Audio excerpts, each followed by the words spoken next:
DryCode rubber boots. What makes these so special? What makes these so good? Well,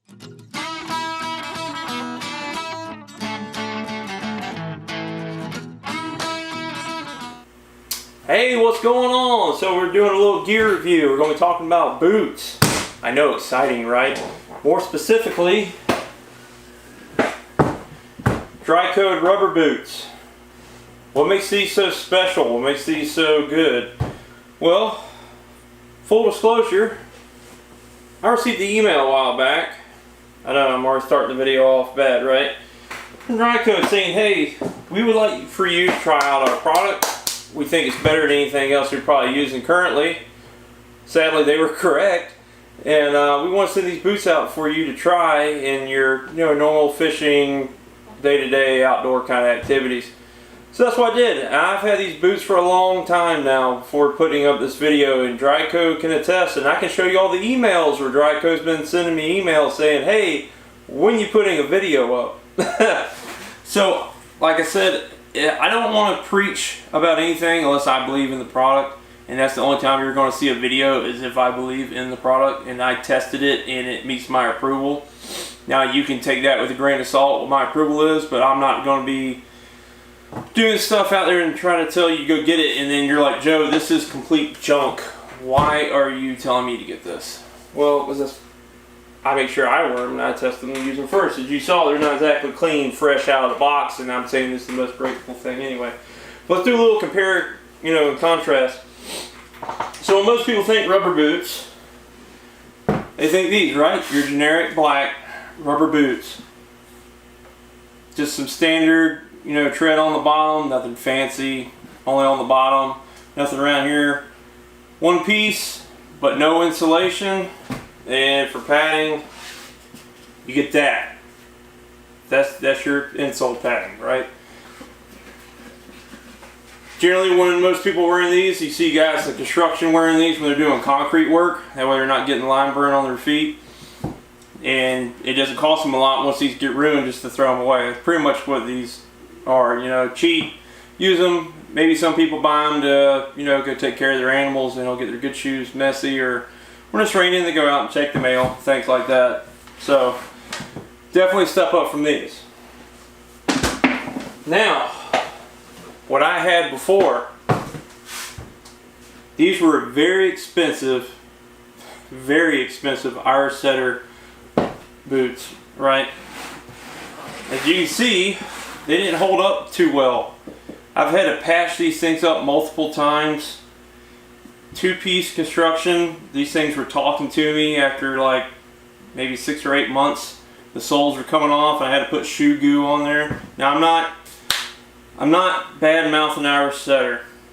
I bought these boots a long time ago, but to me they just didn't hold up as much. There's a lot of seams in here that give out, and the very first thing that gave out was right here at the base of this black. These started leaking quick. And I know why they have this here. This is so you can try to get your foot out of there a little easier. But it was the first weak point to give. And then these straps, they didn't hold up very long. I did like how they reinforced right here. Especially like guys that, my dudes that ride four-wheelers, or anybody that rides quads and stuff like that, or dirt bikes, or any kind of off-road and you need a shift. I like how they had that there. But really that's about as far as it goes. These were neoprene too. These were my first neoprene boots. But they're like a thinner neoprene. They're not very soft and squishy. And then the rubber runs all the way up to the top of the boot, making this boot very stiff.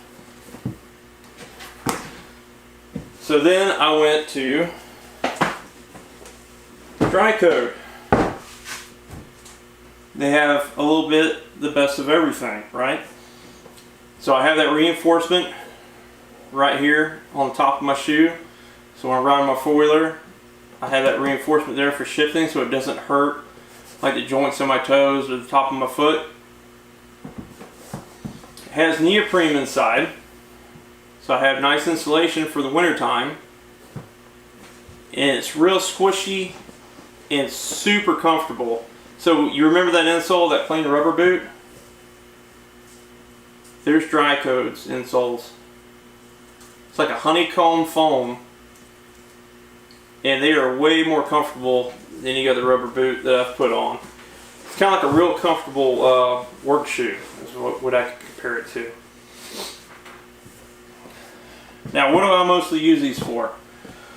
Well, I don't like to have freezing feet when I go kayak fishing, and at the same time, when I go saltwater fishing here in Florida, there's oyster shells and barnacles and everything else that can really tear up your feet. So fishing in flip-flops in a kayak in saltwater is not advised.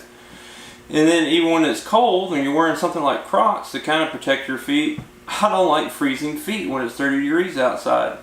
So I use these. And what I like about them is they have that reinforcement here, but they're still flexible enough when I use my pedal drive kayak that I can still pedal no problem with them. As I'll insert some footage like right here so you guys can see what that's like. And when I did a little wintertime trout fishing a while back. But I still use these. Like, as we have hurricanes, we have a lot of rain. I'll use these for going out in the yard. I use them for just everyday, day to day. As you can see, they're not clean. I use them. But at the same time, if you wanted them to be clean, this mud, I don't know what kind of coating they got on this rubber, or it's the way they mold it or what, but this mud comes off really easy. When I was stepping into the mud that was at low tide, most times your boots get stuck. These slid right out. So that suction didn't hold on to these at all. Another thing too, if you look at it,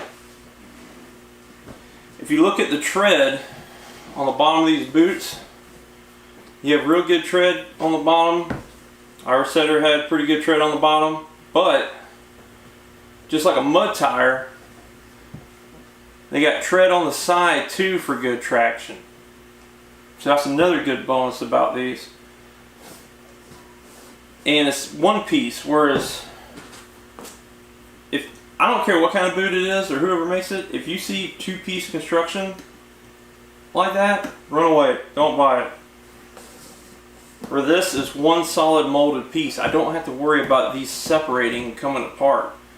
If this thing comes apart, it's totally going to come apart. But that's another thing too. These don't break the bank like the name brand, big name boots out there do. You know, like Rocky, Irish Setter, and so on. Red Wing.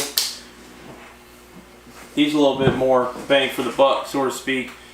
And to me, they're way more comfortable. Like I said, I have not found a more comfortable pair of water boots yet. So I'm hoping these will last me a long time. I've had them for a year now, maybe a little more, but at least a year. That's why I'm probably late to the party on putting up videos of this. But oh well, like I said, if I'm going to bring you guys a product and do a review on it, I want to use the product to see if it's worth doing a review on, or to tell you guys yay or nay. So, what do I think? Let's set it right there. What do I think about DryCode boots? They get thumbs up. They get thumbs up from me. I'll definitely keep wearing these things. Hurricane season here in Florida is right around the corner, so they're going to get a lot more use out of them. And then when it gets wintertime again, I'll put them back on when it comes time to go kayak fishing. So guys, I'm going to leave a link down in the description below if you want to go check these out for yourself. They don't just sell boots, they also sell different types of waders and other neoprene or non-neoprene products. And it seems like they're coming out with new stuff more and more each month. So as they start to grow their company, they're coming out with more and more products. And you know, I'm looking forward to seeing what those other products, how they're going to do and how they're going to hold up. And guys, if you are watching this and you already own a pair of DryCode boots, please leave a comment down below. Let me know your thoughts on them and how you felt about your DryCode boots. If you've had good experiences, bad experiences, indifferent, you know, it doesn't matter. Leave it down in the comments below so other people can see and they can kind of judge for themselves what they think about them. So I appreciate you clicking on the video. Like I said, there'll be a link down below, and not for just DryCode boots. There's going to be links down below to all kinds of other stuff, my gear that I use, links to, of course, Vexen rods, bruiser baits, and like a couple other my World Oil sponsors that's been with me from the beginning, and I cannot thank them enough. Little channel update too while you're on here. I got a couple fishing videos coming out, at least 3. Two should be fun fishing videos, and one's a tournament fishing video, Florida Bass Nation on Orange Lake. So be sure you're subscribed. That's what I mean, guys. I tell you all this on every video, and I think it says 90% of the people that watch these videos are not subscribed. I don't know if you think the subscription costs you money like when you get a magazine, but it doesn't. So go ahead and leave a thumbs up. Click the subscribe button because it's free. All it does is just let you know when a new video pops up, and also hit the bell so you get notified. That we definitely know there's a new video that pops up. It'll ring to your phone, computer, whatever. It'll let you know. But it doesn't cost anything, and it's free. So guys, please subscribe. I'd love to get more subscribers and hit that 10,000 mark. So be sure to do that. And also, when we start getting Big Shop Talk going, each Big Shop Talk we're going to do a giveaway. Bruiser Baits is give me all these sample packs, and we're going to start giving these away each Bait Shop Talk. Be sure to do that.